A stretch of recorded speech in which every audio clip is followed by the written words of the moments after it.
First reading, 2 Samuel chapter 11 verse 1 to 4a, 5 to 10a and 13 to 17. And it came to pass at the return of the year, at the time when kings go forth to war, that David sent Joab and his servants with him, and all Israel, and they spoiled the children of Ammon, and besieged Rabba, but David remained in Jerusalem.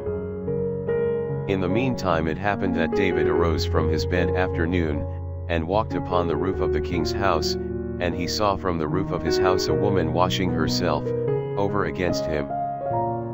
And the woman was very beautiful. And the king sent, and inquired who the woman was. And it was told him, that she was Bethsabee the daughter of Eliam, the wife of Urias the Hethite. And David sent messengers, and took her, and she came in to him, and he slept with her, and presently she was purified from her uncleanness. And she returned to her house having conceived. And she sent and told David, and said, I have conceived. And David sent to Joab, saying, Send me Urias the Hethite. And Joab sent Urias to David. And Urias came to David. And David asked how Joab did, and the people, and how the war was carried on. And David said to Urias, Go into thy house, and wash thy feet. And Urias went out from the king's house, and there went out after him a mess of meat from the king.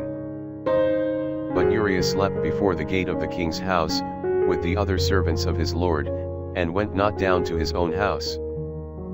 And it was told David by some that said, Urias went not to his house. And David said to Urias, Didst thou not come from thy journey? Why didst thou not go down to thy house? And David called him to eat and to drink before him, and he made him drunk, and he went out in the evening, and slept on his couch with the servants of his lord, and went not down into his house. And when the morning was come, David wrote a letter to Joab, and sent it by the hand of Urias. Writing in the letter, Set ye Urias in the front of the battle, where the fight is strongest, and leave ye him, that he may be wounded and die. Wherefore as Joab was besieging the city, he put Urias in the place where he knew the bravest men were.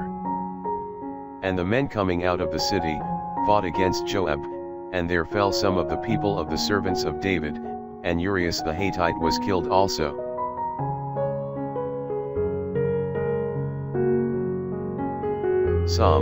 Psalms chapter 51 verse 3 to 6a, 6b cd 7, and 10 to 11. Have mercy on me, O God, according to thy great mercy.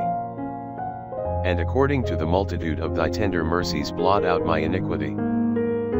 Wash me yet more from my iniquity, and cleanse me from my sin. For I know my iniquity, and my sin is always before me. To thee only have I sinned, and have done evil before thee, that thou mayst be justified in thy words and mayst overcome when thou art judged. For behold, I was conceived in iniquities, and in sins did my mother conceive me. To my hearing thou shalt give joy and gladness, and the bones that have been humbled shall rejoice. Turn away thy face from my sins, and blot out all my iniquities.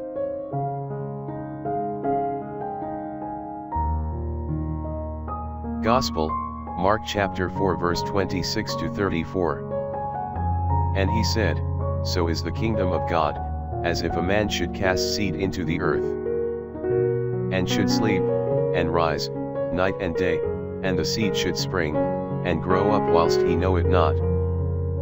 For the earth of itself bringeth forth fruit, first the blade, then the ear, afterwards the full corn in the ear. And when the fruit is brought forth, immediately he putteth in the sickle, because the harvest is come. And he said, To what shall we liken the kingdom of God? Or to what parable shall we compare it? It is as a grain of mustard seed, which when it is sown in the earth, is less than all the seeds that are in the earth. And when it is sown, it groweth up, and becometh greater than all herbs, and shooteth out great branches, so that the birds of the air may dwell under the shadow thereof. And with many such parables, he spoke to them the word, according as they were able to hear. And without parable he did not speak unto them, but apart, he explained all things to his disciples.